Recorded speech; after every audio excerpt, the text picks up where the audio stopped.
Bismillahirrahmanirrahim. Assalamualaikum warahmatullahi wabarakatuh. Alhamdulillah, alhamdulillahirabbil alamin. Wa bihi nasta'in wala umuri dunya waddin. Wassalatu wassalamu ala asrofil anbiya'i wal mursalin wa ala alihi wa ashabihi wa wasallim ajma'in. Amma ba'du.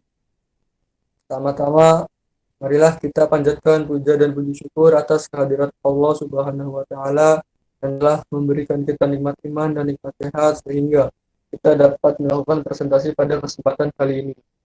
Salawat serta salam juga tak lupa kita limpah curahkan kepada junjungan kita Nabi besar Muhammad Shallallahu Alaihi Wasallam beserta kepada para keluarganya, para sahabatnya, dan kita selaku umatnya yang insya Allah menurut dengan anjurannya. Pada kesempatan kali ini, kami dari kelompok 2 ingin mempresentasikan tentang genetika prinsip pewarisan sifat Mendel. Saya Ahmad Agung selaku moderator, tentunya tidak sendirian. Di sini ada anggota kelompok saya, yaitu ada Rosa Puspita Dewi, ada Siti Rukmana, ada RD Mauri Unikar, dan ada Irma Luciani. Saya Ahmad Agung selaku moderator dan juga presentator pertama. Terus ada Siti Rukmana selaku presentator kedua, ada RD Mauli Unikar selaku presentator ketiga, ada Rosa Puspita Dewi selaku presentator keempat, dan ada Irma Luciani selaku presentator kelima. Baik, langsung saja kita langsung masuk kepada materinya.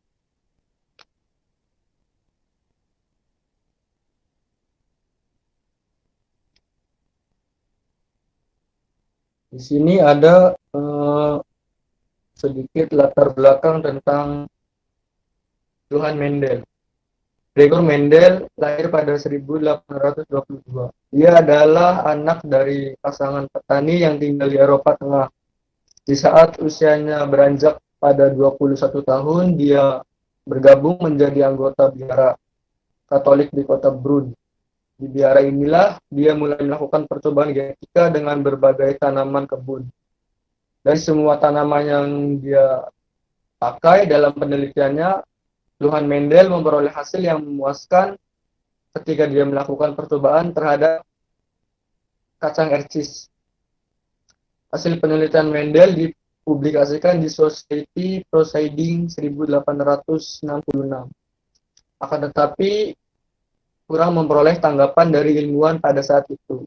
Di saat tahun 1990, artikel yang ditulis Mendel dibaca kembali oleh 3 orang ahli botani, yaitu Hugo de Vries, Karl Correns, dan Erik von Schirach. Next. Eksperimen Mendel yang menggunakan tanaman ercis tentunya memiliki alasan tersendiri. Apa sih alasan Mendel memilih tanaman ercis? Berikut sifat-sifat tanaman ercis yang dilakukan oleh Mendel pada percobaannya. Tanaman ercis memiliki pasangan-pasangan sifat yang kontras. Tanaman ercis juga mudah untuk disilangkan. Tanaman ercis mempunyai keturunan yang banyak. Sifat dari tanaman ercis juga cepat menghasilkan keturunan. Next.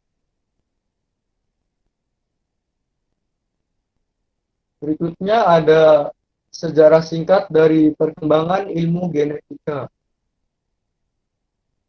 Di sini ada periode 1860, kemudian ada periode 1900 sampai 1944, dan yang terakhir ada periode 1944 sampai sekarang.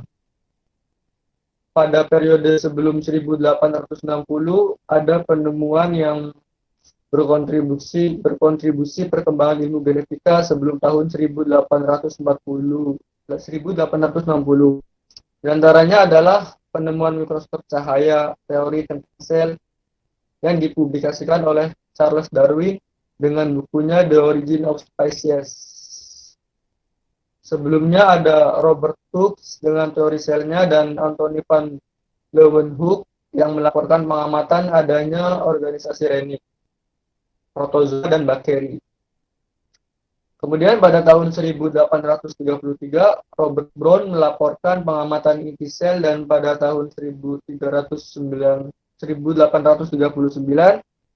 Hugo von Moll mendeskripsikan mitosis pada inti sel. Sampai pada akhirnya tahun 1858, Rudolf Virchow menyimpulkan semua penemuan tersebut dalam teorinya tentang sel yang terkenal dalam bahasa Latin Aporis omnis cellula cellula, yang berarti semua sel berasal dari sel sebelumnya. Sampai pada akhirnya di tahun 1858, ahli memahami bagaimana sel berkembang dan mengetahui tentang inti sel. Lanjut pada periode 1900 sampai 1944. Pada periode kali ini, para ahli menemukan teori tentang kromosom yang menyatakan bahwa kromosom merupakan untaian dari suatu gen. Pada masa ini, dasar-dasar evolusi modern dan genetika molekular berkembang. Pada tahun 1900, tulisan Mendel tentang hukum pewarasan sifat yang diterbitkan 1866 secara terpisah ditemukan kembali oleh 3 ahli berbeda, yakni Hugo de Vries, Karl Correns, dan Erich von Schoenstatt. Kemudian ada periode 1944 sampai dengan sekarang. Periode yang ditandai dengan ditemukannya konsep material genetik, DNA, dan genetika molekuler. Pada periode ini, banyak ahli genetik yang melaporkan bukti bahwa penemuan mereka berupa material genetik adalah DNA, bukan substansi lainnya. Baik, itu saja materi yang dapat saya sampaikan. Kemudian akan dilanjutkan oleh presentator kedua, yaitu oleh Saudari Siti Rukmanah. Kepadanya saya persilahkan. Terima kasih untuk beberapa. Baik, saya di sini sebagai presentator kedua akan membacakan tentang sistem genetik.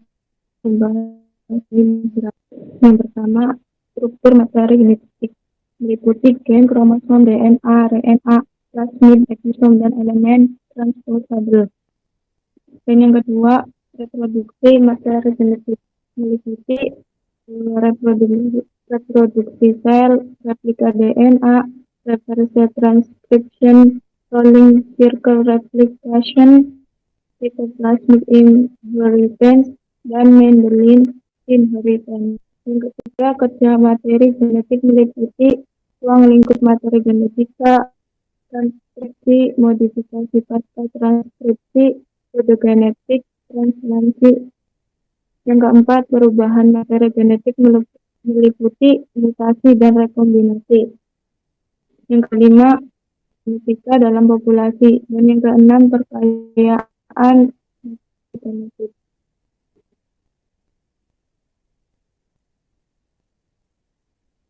Pengertian genetika. Genetika kan suatu cabang ilmu biologi yang belajar tentang keturunan atau pewarisan pada organisme seperti yang dijabarkan oleh Georg Johann Mendel dalam percobaannya mengenai persilangan tanaman. Hukum Mendel dibagi menjadi 2, yaitu hukum Mendel 1 dan hukum Mendel 2. Baik, mungkin itu saja yang bisa saya sampaikan. Kembali ke moderator. Baik, terima kasih Siti Rukmanah atas presentasinya. Selanjutnya akan dilanjutkan oleh presentator ketiga, yaitu Saudari RD Mauliminta. Kepadanya saya persilakan. Oke, langsung saja. Di sini ada hukum Mendel 1. Hukum Mendel 1 atau hukum pemisahan menyatakan bahwa pada saat membentukan gamet, pasangan alel akan berpisah dan akan bertemu secara acak pada saat pembuahan, sehingga tiap gamet mengandung salah satu alel. Contohnya, hukum Mendel 1 yaitu penyilangan terhadap tanaman kapri atau Pisum sativum. Galur murni berbiji bulat bergenotip BB dengan tanaman kapri berbiji keriput bergenotip BB.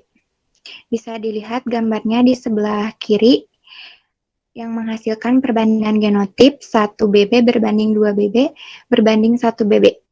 Perbandingan fenotipnya 3 biji bulat berbanding 1 biji keriput. Rasionya 75% biji bulat berbanding 25% biji keruk.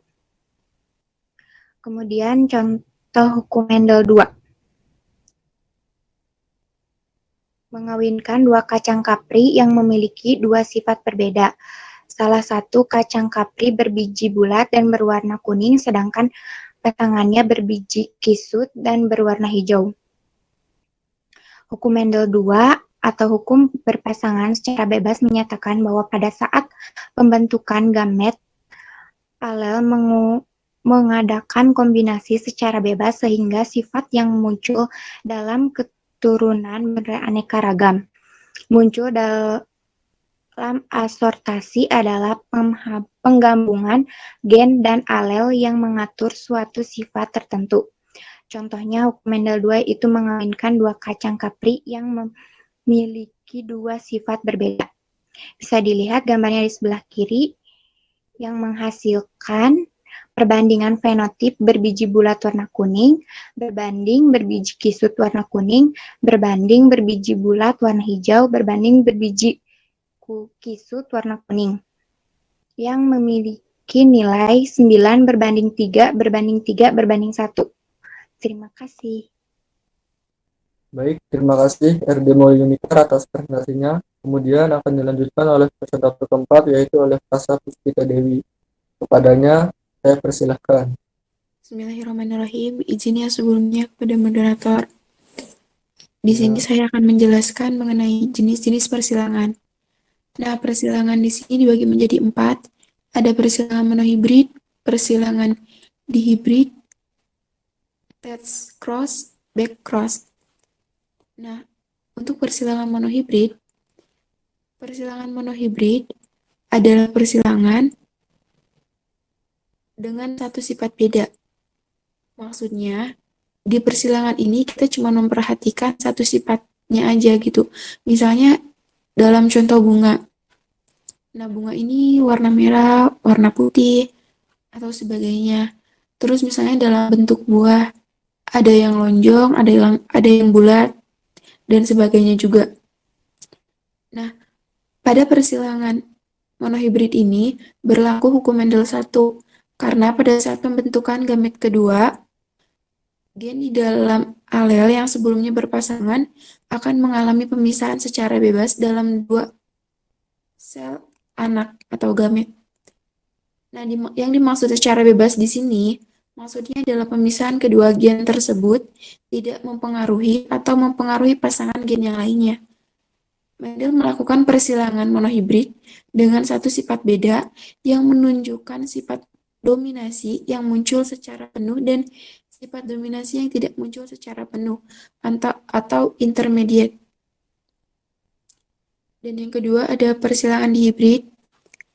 Pada persilangan dihibrid berlaku hukum Mendel 2 karena pada saat pembentukan F2 atau fenotip 2 gen ini dalam gamet yang tadinya mengalami pemisahan kemudian akan bergabung secara bebas. Penggabungan secara bebas ini maksudnya adalah gen yang satu dapat secara bebas bergabung dengan gen yang lainnya tanpa adanya syarat tertentu.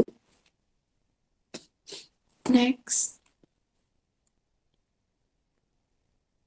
Pada persilangan yang ketiga, yaitu ada test cross. Test cross merupakan persilangan antara suatu individu yang tidak diketahui genotipnya dengan induk yang homozigot resesif. Test cross digunakan untuk menguji heterozigositas atau persilangan. Misalnya, jika biji bulat disilam dengan induk resesif, akan menghasilkan 50% biji bulat dan 50% biji keriput. Biji bulat tersebut adalah heterozigot. Jika hasilnya 100% biji bulat, maka biji bulat tersebut adalah homozigot. Selanjutnya, back cross. B-cross merupakan persilangan antara fenotip 1 yang heterozigot dengan induknya yang homozigot dominan. Oleh karena itu, gamet dari parental atau induk kemungkinannya hanya satu macam. Next.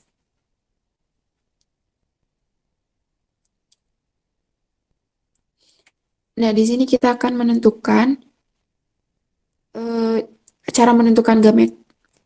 Pertama, untuk menentukan jumlah gamet. Rumusnya kan 2 pangkat N.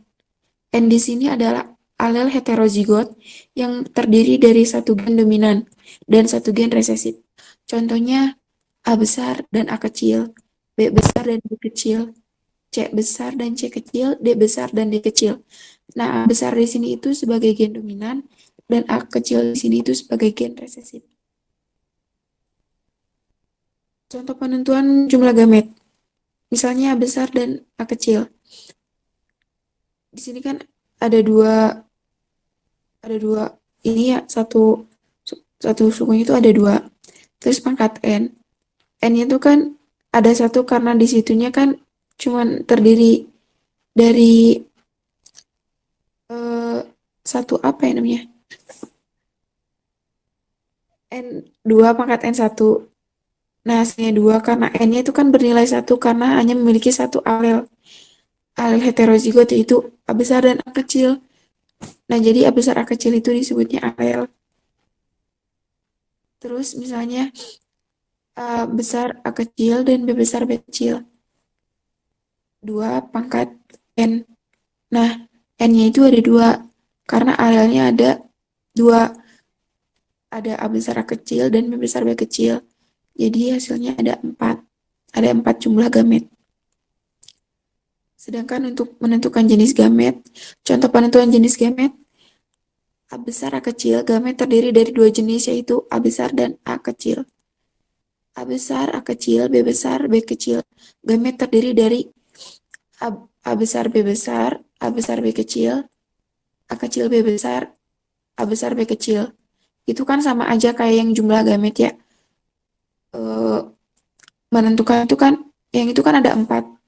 Di jumlah gamet itu kan 2 pangkat 2 ada 4.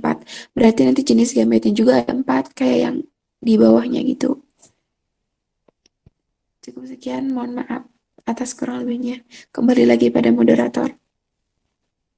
Baik, terima kasih atas presentasinya Saudari Prasafitri Dewi. Kemudian materi berikutnya akan dipresentasikan oleh presentator selanjutnya yaitu Irma Lutfiani. Kepadanya saya persilahkan. Selanjutnya, saya akan membacakan materi tentang pola penurunan sifat. Yang pertama, autosom dominan. Autosom dominan adalah sifat keturunan yang ditentukan oleh gen autosom yang bersifat dominan dan dapat diturunkan pada laki-laki atau perempuan. Penyakit genetik dominan autosom disebabkan adanya satu atau sepasang gen mutan yang merugikan pada autosom. Yang kedua, autosom resesif. Pewarisan sifat autosomal resesif ditentukan oleh gen-gen yang terdapat di dalam DNA. Pada autosom, selain itu penyakit autosomal resesif terjadi pada seseorang yang kedua orang tuanya sehat namun membawa gen resesif. Yang ketiga, genosom terpaut X kromosom. Pada kasus yang disebabkan karena terpaut kromosom X, gen penyebab penyakit selalu bersama-sama dengan kromosom X.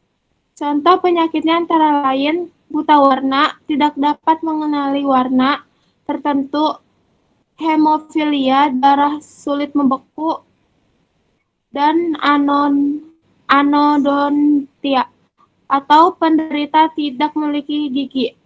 Yang keempat, genosom terpaut Y kromosom. Selain gonosom yang disebabkan karena terpaut kromosom Y itu disebabkan oleh gen penyakit yang selalu bersama kromosom Y. Ya, betul sekali. Contoh penyakitnya antara lain hipertrichosis, tumbuh rambut di bagian telinga wajah, dan phebetosis atau jari berselaput.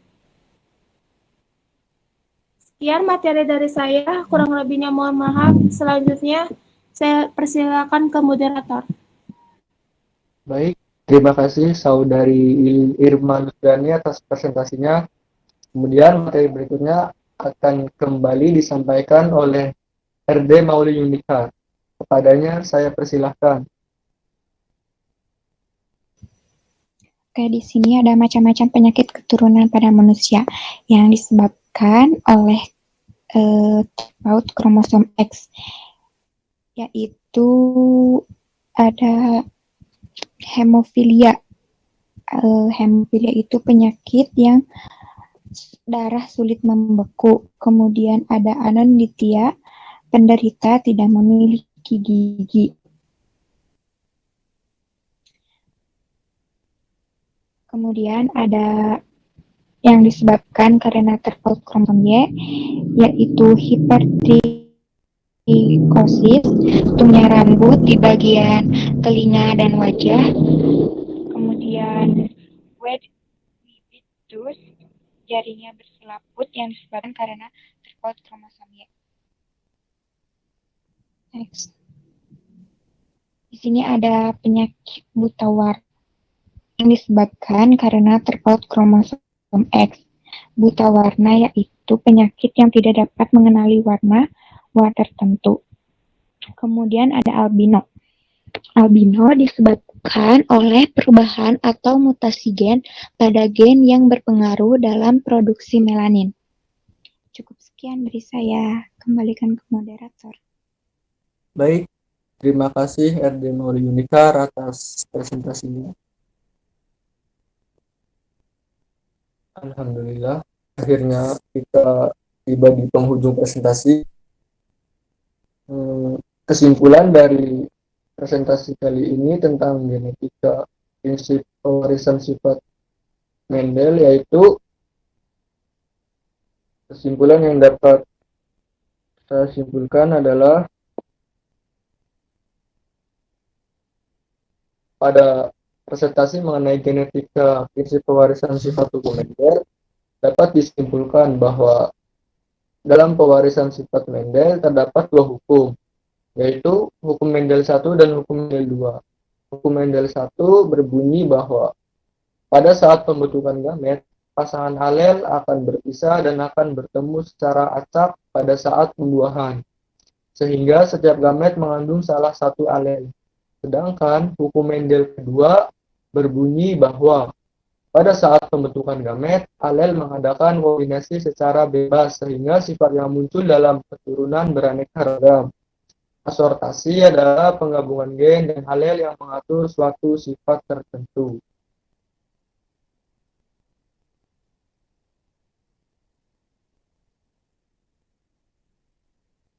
Baik, mungkin itu saja yang dapat kelompok kami sampaikan.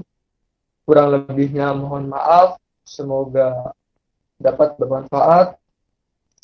Saya akhiri. Wabillahi taufiq wal hidayah. Wassalamualaikum warahmatullahi wabarakatuh.